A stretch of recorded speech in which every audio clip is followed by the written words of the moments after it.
Hello everyone, कैसे हैं आप सब। आई होप आप सब बढ़िया होंगे, आपकी तैयारी बढ़िया चल रही होगी। तो लास्ट लेक्चर में मैंने आपको बता दिया था कि किस तरीके से हम shear force and bending moment diagram draw करते हैं डिफरेंट डिफरेंट लोडिंग केस में। आई होप आपको वो लेक्चर्स अच्छी तरह समझ आ गए होंगे। यहां से हम अपना चैप्टर नंबर 3 शुरू करने वाले हैं, that is transformation of stresses.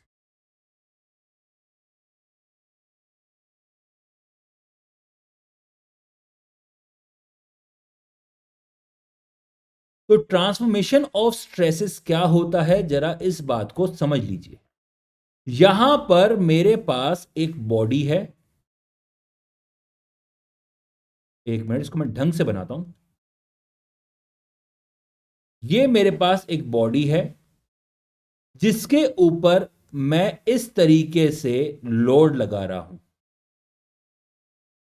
तो अगर मैं आपसे पूछूं कि भैया मुझे इस प्लेन पर, जो मैंने यहां पे लाल लाइन लाल पेन से दिखा रखा है, इस प्लेन पे स्ट्रेसेस निकाल के बताओ, तो आप कहेंगे सर आप मुझे यहां पर फोर्स बता दीजिए कितना लगा हुआ है और इसका यहां पर एरिया बता दीजिए कितना है। आप इसका एरिया बता दीजिए कितना है, दिस एरिया। ठीक है। तो अगर मैं आपको ये दोनों वैल्यू दे दूं तो आप इस वाले प्लेन पर क्या कर सकते हैं, आप यहां पे स्ट्रेसेस निकाल सकते हैं, वो होगा P बाय ए। ठीक है। लेकिन लेकिन अगर मैं आपसे पूछूं, अगर मैं आपसे पूछूं कि भैया मेरा प्लेन जो है वो आपका ये है, जो किसी एक सर्टेन एंगल थीटा पे इंक्लाइंड है, जो किसी एक सर्टेन एंगल थीटा पे इंक्लाइंड है विद द वर्टिकल प्लेन, तो मेरे को इस वाले प्लेन पर जो आपके नॉर्मल स्ट्रेसेस होंगे, इस वाले प्लेन पर जो नॉर्मल स्ट्रेसेस होंगे और जो यहां पे शेयर स्ट्रेसेस होंगे वो निकाल के बताओ। तो आप कहेंगे सर हमें निकालने की जरूरत ही क्यों है, पहली बात तो। ठीक है, पहले बताओ तो सही क्यों निकालने हैं मुझे। तो इसका कारण ये है कि आपका फॉर एग्जांपल, एक मिनट इसको थोड़ा सा मेरे को यहां से सही करने दीजिए, क्योंकि कुछ समझाना है, बहुत अच्छी चीज। फॉर एग्जाम्पल मेरे पास ये एक बॉडी है, मैं इसके ऊपर इस तरीके से क्या कर रहा हूं, टेंशन लगा रहा हूं, ये मैंने इसको खींचा। तो जब मैं इसको खींच रहा हूं, अरे फट नहीं रहा है, जब मैं इसको खींच रहा हूं तो यहां देखिए इसका फेलियर किसी एक सर्टेन प्लेन पे हुआ है, जो आपका बिल्कुल स्ट्रेट नहीं है, किसी एक सर्टेन एंगल पे है। दिख रहा है, ये क्या है, किसी एक सर्टेन एंगल पे है। मैंने लोड लगाया था आपका वर्टिकल डायरेक्शन में, लेकिन फेलियर क्या हुआ है, किसी एक सर्टेन एंगल पे हुआ है। तो depending upon the type of material, depending upon the type of material and type of loading, आपका फेलियर जो है अलग अलग प्लेन पर हो सकता है। आई होप आपको याद होगा चैप्टर नंबर 1 में जब मैं आपको स्ट्रेस स्ट्रेन कर्व पढ़ा रहा था अपने माइल्ड स्टील की, तो वहां पे मैंने बोला था कि इसमें कप एंड कॉन फेलियर देखने को मिलता है, और मैंने आपको कहा था कि इसका मैं रीजन बताऊंगा जब मैं आपको ट्रांसफॉर्मेशन ऑफ स्ट्रेसेस बताऊंगा। वहां पे जो फेलियर था वो 45 डिग्री के एंगल पे मिल रहा था। वहीं ब्रिटल मटेरियल में जो आपका फेलियर था अंडर टेंशन लोडिंग, वो आपका 45 डिग्री पे नहीं था। आई होप ये सब बातें आपको याद होंगी। तो यहां पर depending upon the loading and depending upon the type of material, आपका जो फेलियर है सर्टेन एक प्लेन पे हो सकता है, जो इंक्लाइंड हो सकती है किसी एक सर्टेन एंगल पे with the vertical and the horizontal plane. समझ आ गई बात। इसलिए हमें उन प्लेन्स पर भी स्ट्रेसेस निकालने की जरूरत है, क्योंकि अगर मैं चाहता हूं, सुनिए इस बात को, आपको यह बात भी याद होगी कि मैंने बताया था कि ductile material is strongest in compression, is weak in tension, sorry, is weak in tension and weakest in shear. Ductile material सबसे ज्यादा किस में है, कंप्रेशन में स्ट्रॉन्ग है, देन टेंशन में, then it is weakest in shear. तो अगर मैं चाहता हूं कि मेरा जो मटेरियल किसी एक जगह पे लगा हुआ है, किसी बिल्डिंग में लगा है, किसी ब्रिज में लगा है, और मैं चाहता हूं कि वो कंपोनेंट फेल ना हो, तो मुझे उसे क्या करना पड़ेगा? कंप्रेशन में भी सेव करना पड़ेगा, टेंशन में भी सेव करना पड़ेगा, और शेयर में भी सेव करना पड़ेगा। तो जिस प्लेन पर maximum amount of shear stresses आएंगे, वहीं तो फेल होगा। तो मुझे जानना है ना किस प्लेन पे आ रहे हैं, कितने अमाउंट के आ रहे हैं। इसलिए यहां पे ये चैप्टर हम पढ़ते हैं। कभी भी बचपन में अगर आपकी लड़ाई हुई होगी, तो सबसे पहले क्या करते हैं? कॉलर पकड़ते हैं शर्ट का। ठीक है, फिर खींचातानी होती है, और इसी खींचातानी में शर्ट कहीं से फट जाती है। तो शर्ट यहीं से क्यों फटी, कहीं और से क्यों नहीं फटी? ठीक है, किसी एक सर्टेन जगह से फट रही होती है ना, वहां से क्यों फटी, किसी और जगह से क्यों नहीं? क्योंकि शर्ट तो पूरी एक ही कपड़े से बनी है। तो वहां पे हो सकता है कि कपड़ा घिस गया हो, या फिर हो सकता है कि आपके जो स्ट्रेसेस हैं वहां पे बहुत ज्यादा आ गए हैं, लोड ही सारा वहीं पे लगा कि शर्ट फट गई है वहां से। समझ आ रही है बात? तो हमें यह जानना है कि किस प्लेन्स पर कितने अमाउंट के स्ट्रेसेस आ रहे हैं, और मेरा मटेरियल वो उसको उससे बढ़िया है या नहीं, उतने स्ट्रेसेस को ले पाएगा कि नहीं ले पाएगा। आई होप बात समझ आ रही है। चलिए, तो इसी प्रोसेस को हम क्या बोलते हैं? Transformation of stresses. चलिए, तो फर्स्ट पॉइंट तो आपको समझ आ गया है, what is transformation of stresses. अब देखिए,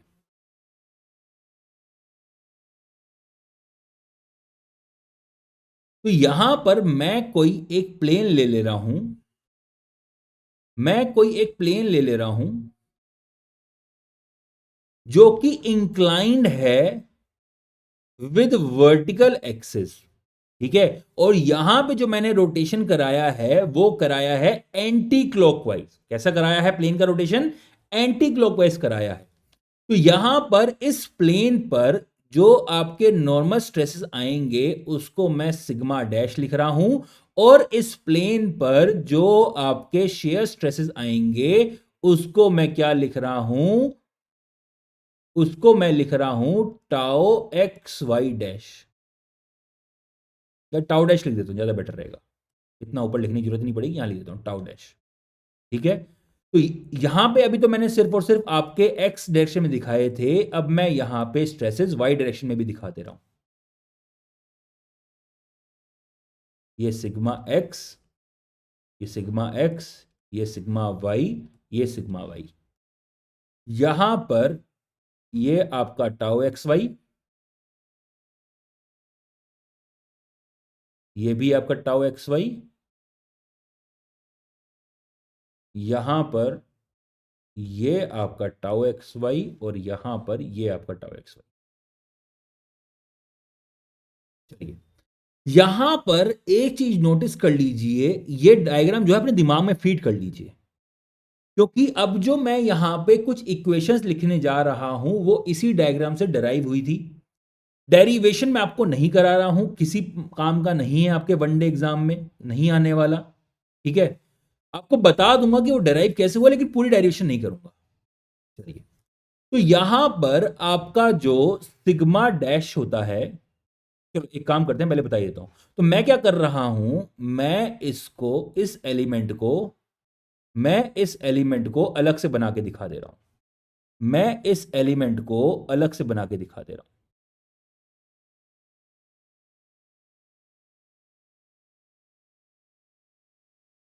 तो ये एंगल कितना है? थीटा। अरे भैया, ये थीटा है तो ये भी तो थीटा होगा। यहां पर ये कितना है? Sigma x. यहां पर ये कितना है? Sigma y. यहां पर ये वाली वैल्यू है टाउ एक्स वाई, और ये वाली वैल्यू कितनी है? Tau x y. यहां पर मैंने सिग्मा डैश लिया है, और ये लिया है मैंने टाउ डैश। अब सुनिए, मैं यहां पे क्या कर रहा हूं, समेशन ऑफ फोर्सेस जो हैं वो इक्वल टू जीरो कर दे रहा हूं, क्योंकि मुझे फोर्सेस निकालने, तो summation of forces equal to zero कर दे रहा हूं। लेकिन समेशन ऑफ फोर्सेस जो हैं वो मैं जीरो कर रहा हूं इस डायरेक्शन में।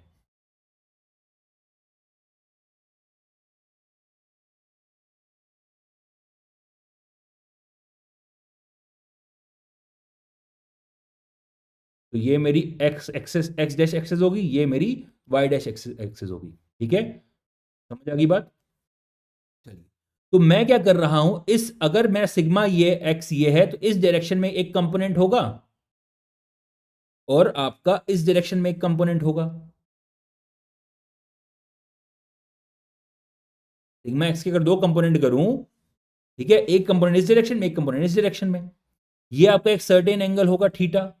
तो यहां पे क्या आ जाएगा, सिग्मा एक्स कोस थीटा, यहां पे आ जाएगा sigma y cos theta, sorry sigma x sine theta. उसी तरीके से यहां पे आपका सिग्मा वाई के मैंने कंपोनेंट कर दिए, उस तरह से मैंने टाउ एक्स के कंपोनेंट कर दिए। तो यहां पर मैं क्या कर रहा हूं, summation of F x dash is equal to zero कर दे रहा हूं and summation of F y dash is equal to zero कर दे रहा हूं। दोनों एक्सिस के अबाउट जो मेरे फोर्सेस हैं उनको मैं जीरो कर दे रहा हूं। ऐसा क्यों किया, क्योंकि सिग्मा वन डैश जो है वो इस डायरेक्शन में एक्स डैश की डायरेक्शन में लगा हुआ है। ठीक है, तो बाकी के भी मैंने जो आपके फोर्सेस हैं उनके कंपोनेंट बना के मैंने उसी उन दो प्लेन जो मैंने यहां पे दो एक्सेस दिखाई हैं उन पे कन्वर्ट कर दिए। तो यहां पर पूरा सॉल्यूशन करने के बाद आपका जो आंसर आएगा वो आएगा sigma x dash is equal to sigma x cos square theta plus sigma y sine square theta plus tau x y cos two theta. कि यहां पे ये जो वैल्यू आई है it is equal to sigma x cos square theta sigma y sine square theta plus tau x y, ये tau x y sorry यह आएगा साइन टू थीटा आएगा, कॉस थीटा नहीं sine two theta, sign two theta ये मेरे पास यहां पर value आ जाएगी। क्लियर है? अब सुनिए, अगर मैं यहां पे cos स्क्वायर थीटा और sin स्क्वायर थीटा को cos टू थीटा के टर्म में लिखता हूं तो यहां पर मेरे पास सिग्मा एक्स डैश की वैल्यू आ जाती है sigma x plus sigma y by two plus sigma x minus sigma y by two cos two theta plus यहां पे आपका tau x y sine two theta. ये मेरे पास यहां पर फॉर्मूला बनकर तैयार है, ये मेरे पास यहां पर फॉर्मूला बनकर तैयार है। इसको लिख लीजिए, नोटबुक में बहुत काम से आने वाला है। उसी तरीके से अगर मैं टाउ एक्स वाई की वैल्यू निकालना चाहूं तो ये होगा minus of sigma x minus sigma y by two sine two theta plus tau x y cos two theta. यहां पर ध्यान देने वाली बात क्या है कि यहां पर हमने जो ये डराइव किया है ना, ये जो इक्वेशन डराइव हुई है इसमें जो थीटा लिया है, ये कैसे डराइव लिया है कि हमने जो प्लेन लिया है that is inclined to vertical axis with an angle theta in the anti clockwise direction। अगर आपको प्लेन ये दे रखा है, अगर आपको प्लेन ये दे रखा है थीटा, तो भैया डायरेक्टली फॉर्मूले में ये थीटा मत डाल देना। डेरिवेशन ये पूरी इक्वेशन आई है ये इसी एजम्पशंस पे आई है कि हमने जो प्लेन लिया है it is inclined in the anti clockwise. I hope बात समझ आ गई हो।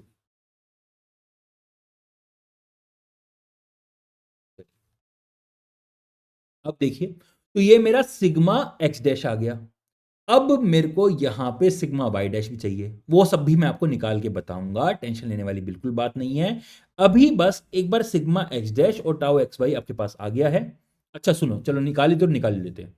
तो मेरे को क्या है, मेरे को यहां पर सिग्मा एक्स डैश की वैल्यू मिल गई है। मेरे को क्या चाहिए, मुझे सिग्मा वाई डैश की वैल्यू चाहिए, इस वाले तरफ सिग्मा वाई डैश की वैल्यू चाहिए। ठीक है, तो सिग्मा वाई डैश की वैल्यू क्या होगी मुझे वो निकालनी है। तो जरा इसको भी निकाल लेते हैं। तो जरा देखिए आपका एक्स डैश, एक्स डैश वाली एक्सिस और वाई डैश वाली एक्सिस में एंगल का डिफरेंस कितना है, इनके बीच में एंगल का डिफरेंस है आपका 90 डिग्री का। ठीक है, सुनिए इस बात को बहुत ढंग से।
तो मैंने क्या किया, ये मेरा जो एलिमेंट था इसको मैंने हल्का सा टिल्ट कर दिया किसी एक एंगल पे। ये एंगल है आपका थीटा। ठीक है, सुनिए इस बात को बहुत ज्यादा ढंग से। आपका यहां पर ये वाला जो प्लेन है, ये वाला जो प्लेन है, ये कितने एंगल पे है? ये एंगल पे है theta with the vertical axis. और ये वाला जो प्लेन है, ये वाला जो प्लेन है, ये कितने एंगल पे है? From this vertical plane, from this vertical plane कितने एंगल पे है? ये वाला रेड वाला जो ग्रीन वाला प्लेन है, it is at an angle of theta plus 90 degree. अरे भैया देखो ना, ये येलो वाला प्लेन जो है ये थीटा एंगल पे था, ग्रीन वाला येलो पे 90 डिग्री के एंगल पे था। तो आपका ग्रीन वाला जो वर्टिकल प्लेन है कितने एंगल पे हो जाएगा? Theta plus 90 degree. बात समझ आ गई? मेरे ख्याल से बात समझ आ गई होगी। तो यहां पर मेरा सिग्मा डैश वाली जो वैल्यू आई थी वो आई थी sigma x plus sigma y by two plus sigma x minus sigma y by two cos two theta plus tau x y sine two theta. तो ये तो हमने थीटा की वैल्यू यहां से उठा ली। तो हमारे इस वाले प्लेन पर, येलो वाले प्लेन पर आपके जो नॉर्मल स्ट्रेसेस वो आ गए। अब मेरे को ग्रीन वाले प्लेन पे स्ट्रेसेस चाहिए, तो डायरेक्टली क्या करो, जो एंगल है, जो एंगल की वैल्यू है वो पुट कर दो यहां पर। वो एंगल की वैल्यू यहां पे पुट कर दो, यहां पे पुट कर दो, डायरेक्टली आपके पास आंसर आ जाएगा। तो यहां पर सिग्मा वाई डैश की वैल्यू कितनी हो जाएगी? Sigma x plus sigma y by two plus, अच्छा एक मिनट डायरेक्टली यहां पे लिख देते हैं, cos टू थीटा। थीटा को मैं अब चेंज करके यहां पे लिख रहा हूं, यहां में दिख रहा है आपको? हाँ दिख रहा है। थीटा को मैं चेंज करके यहां पर लिख रहा हूं cos two theta plus 90 degree. तो यहां पर अंदर क्या हो जाएगा? cos 180 प्लस टू थीटा, और ये कितना होता है? माइनस cos टू थीटा यहां पे आ जाएगा। आपको याद होगा ये हम बचपन में पढ़ते थे, ऑल स्कूल टू कॉलेज। यहां पे साइन पॉजिटिव है, यहां पे टेन पॉजिटिव है, यहां पे कॉस पॉजिटिव है। तो हम थीटा प्लस यहां पे 180 प्लस थीटा कर रहे हैं। मतलब हम क्या कर रहे हैं? This is 180 plus theta. हम थर्ड क्वाड्रेंट में यहां पर हैं। आई होप बात समझ आ रही हो। देयरफॉर यहां पे साइन भी नेगेटिव होगा, कोस भी नेगेटिव होगा। तो यहां पर आपका क्या आ जाएगा? Minus cos two theta. उसी तरीके से यहां पे साइन टू थीटा डैश, ये कितना हो जाएगा? Sign two theta plus 90 degree. तो अगेन यहां पे कितना आ जाएगा? माइनस साइन टू थीटा आ जाएगा, सेम इस तरीके से। अब तो दिख गया होगा। हाँ, तो इसको मिटा दे रहा हूं।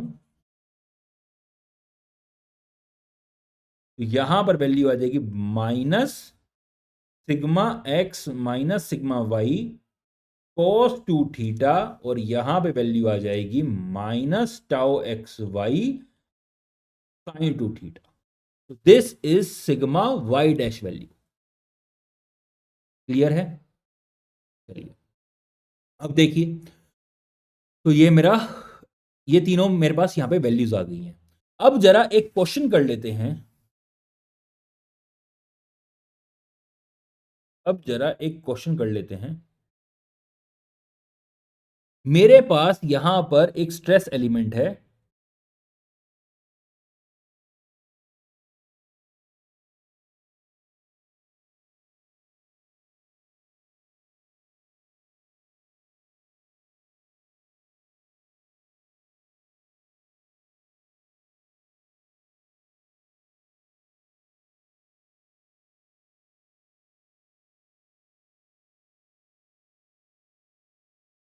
Three six to.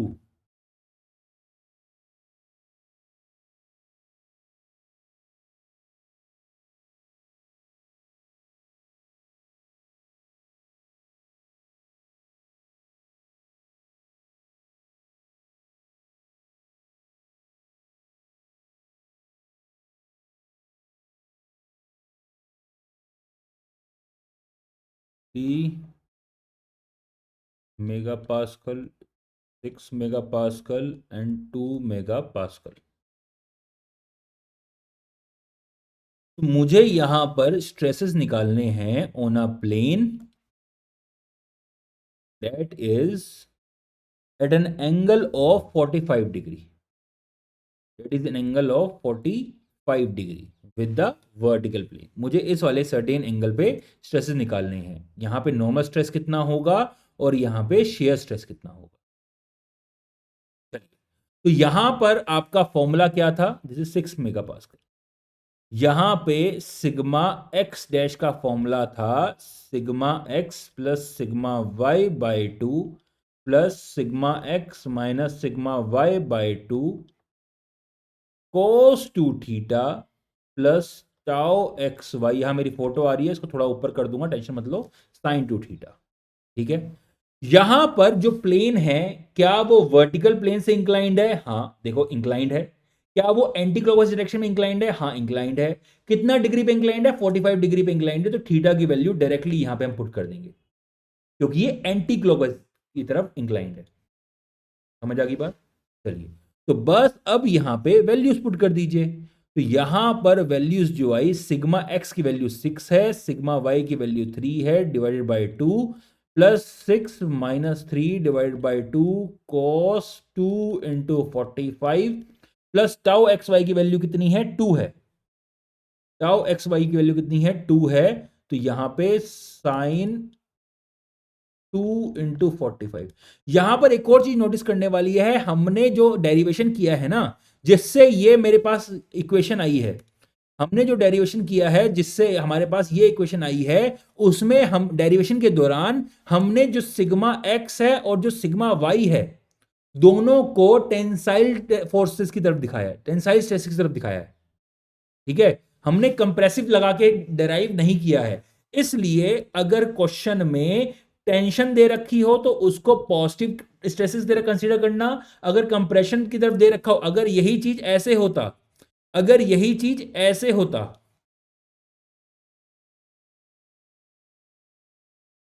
6 mega pascal, 6 mega pascal, तो यहां पर मैं माइनस साइन लगाता, यहां पर मैं माइनस साइन लगाता। इस चीज को ध्यान में रख लीजिए। आई होप बात समझ आ गई होगी। क्लियर है? चलिए,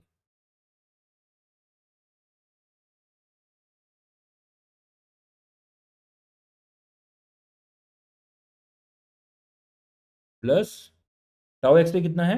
2 टाउ एक्स। ठीक है, तो यहां पर cos 90 कितना होता है? cos 90 इज 0 एंड sin 90 कितना होता है? sin 90 is 1।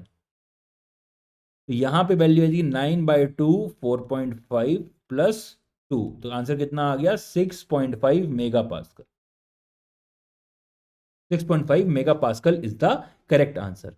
उसी तरीके से अगर मेरे को ये टाउ एक्स वाई निकालना हो, टाउ एक्स वाई डैश निकालना हो, ठीक है, या फिर सिंपल टाउ डैश लिख देता हूं ताकि कंफ्यूजन ना हो आपको। तो अगर मेरे को ये टाउ डैश निकालना हो तो इसका इसको भी निकाल लेते हैं। इसका फॉर्मूला जो है वो लिख लीजिए। तो यहां पे टाउ डैश का फॉर्मूला होता है minus sigma x minus sigma y by 2। यहां पे आता है sine 2 theta plus tau x y cos 2 theta. यहां पे थीटा 45 डिग्री है तो कोस 90 कितना हो जाएगा? 0 हो जाएगा। तो इसको तो हटा ही दो। तो यहां पे आ जाएगा माइनस सिग्मा एक्स की वैल्यू कितनी है? This is 6 minus 3 divide by 2 sine 2 theta, ये है 1। तो यहां पे आंसर आ जाएगा -1.5 मेगा पास्कल। -1.5 का मतलब क्या है कि हमने जो डेरिवेशन में एजम्पशन ली थी टाउ डैश की डायरेक्शन की, हमने डेरिवेशन में एजम्पशन ली थी टाउ डैश ऐसे लग रहा है, ठीक है, ऊपर की तरफ जा रहा है, लेकिन यहां पर एक्चुअल में जो आई है डायरेक्शन वो अपोजिट आई है एज पर द एजम्पशन। हमने जो इक्वेशन डिराइव की है उसमें एजम्पशन माना था कि सिग्मा डैश जो है वो आपका आउटसाइड डायरेक्शन में है, टाउ एक्स टाउ डैश जो है वो भी आपका आउटसाइड डायरेक्शन में है। क्लियर है? लेकिन अब जो यहां पे निकल के आया है माइनस साइन, इसका मतलब है कि एक्चुअल में जो लग रहा है उसकी डायरेक्शन जो है it is opposite to the assume direction. वो बात समझ आ गई? क्लियर है? तो यहां पर -1.5 मेगा पास्कल ये आपका करेक्ट आंसर आ गया है। चलिए एक और क्वेश्चन करते हैं।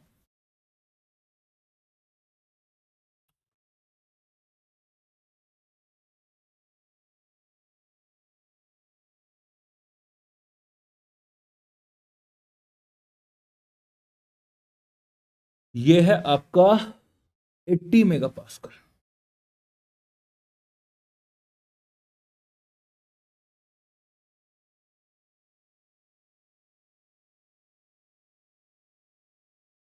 और यहां पर ये है आपका 60 मेगापास्कल। ठीक है,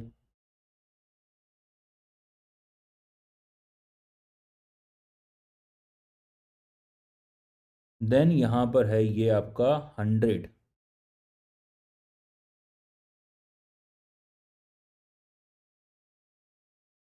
देन ये है आपका 60 मेगापास्कल।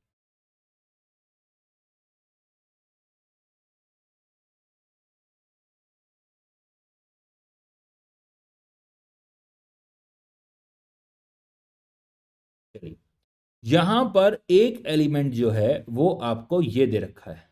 ये प्लेन है जिसका एंगल कितना है, ये एंगल आपको दे रखा है 48 डिग्री। चलिए, आपसे पूछा गया है इस वाले प्लेन पर आप यहां पर calculate the stresses, normal and shear stresses on a plane that is inclined at an angle of 48 degree with the horizontal plane. ऐसा क्वेश्चन दे रखा है। It is inclined at an angle of 48 degree with the horizontal plane, vertical plane नहीं है मेरे भाई। ठीक है, तो यहां पर आपको सबसे पहले क्या करना पड़ेगा, ये एंगल निकालना पड़ेगा। ठीक है, तो ये एंगल कितना हो जाएगा, ये एंगल कितना हो जाएगा, सॉरी, आपको ये देखना, एक मिनट एक मिनट, अरे यार,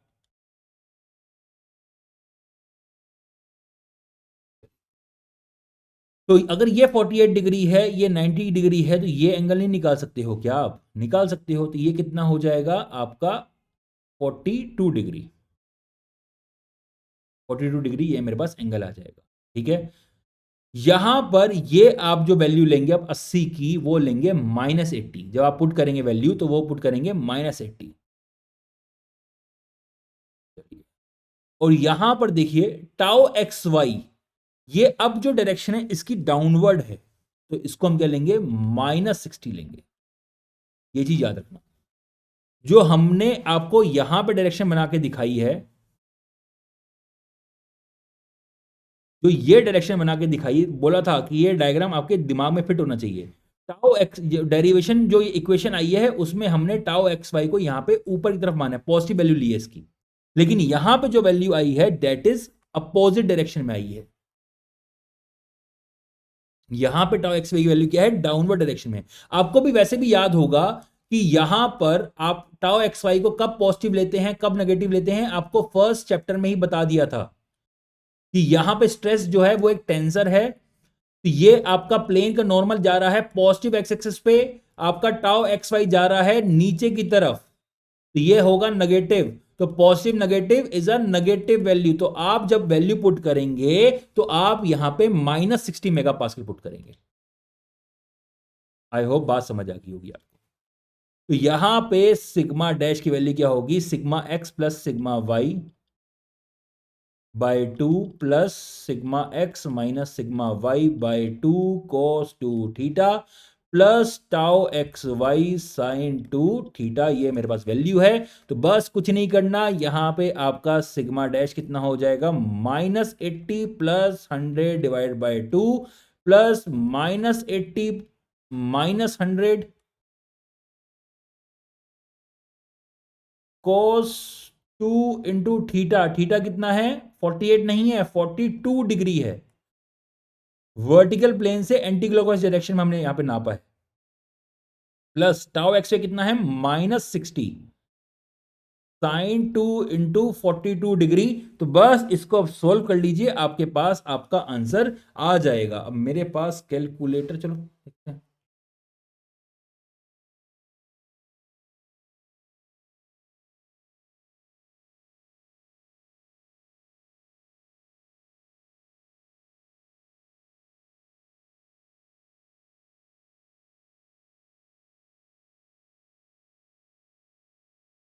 अगर, या तो आप कैलकुलेट खुद साथ में कर लीजिए, अरे हो क्यों नहीं रहा ऑटो रोटेट।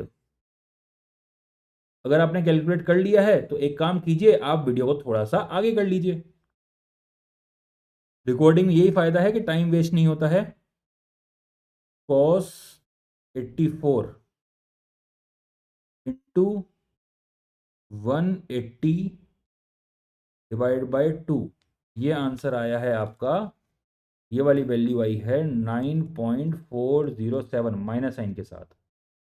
ये आएगा आपका 100 माइनस 80 20, ये आएगा 10, और यहां पे आएगा साइन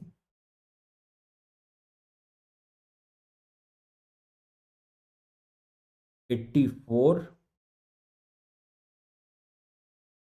इंटू 60, ये आएगा आपका -59.671। क्लियर है? तो 59 आ गया प्लस 9.407, तो आंसर आपका कितना आया? ये आपके पास आंसर आया -10, 59.07, 59.078 with a minus sign. Clear होगी बात? तो इस तरीके से आप अपना सिग्मा डैश और टाउ एक्स वाई की वैल्यू निकाल सकते हैं विदाउट एनी प्रॉब्लम। तो इतनी बात आपको समझ आ गई है। नेक्स्ट वाले लेक्चर में हम प्रिंसिपल प्लेन क्या होता है, ठीक है, नॉर्मल स्ट्रेसेस तो बताई दी है, प्रिंसिपल स्ट्रेसेस क्या होते हैं, उनका फॉर्मूला कैसे होता है, उसके बाद मोर सर्किल क्या होता है, ये सब चीज़ें हम कवर करेंगे। तो मिलते हैं नेक्स्ट लेक्चर में, तब तक के लिए नमस्कार, ख्याल रखिए, बाय बाय।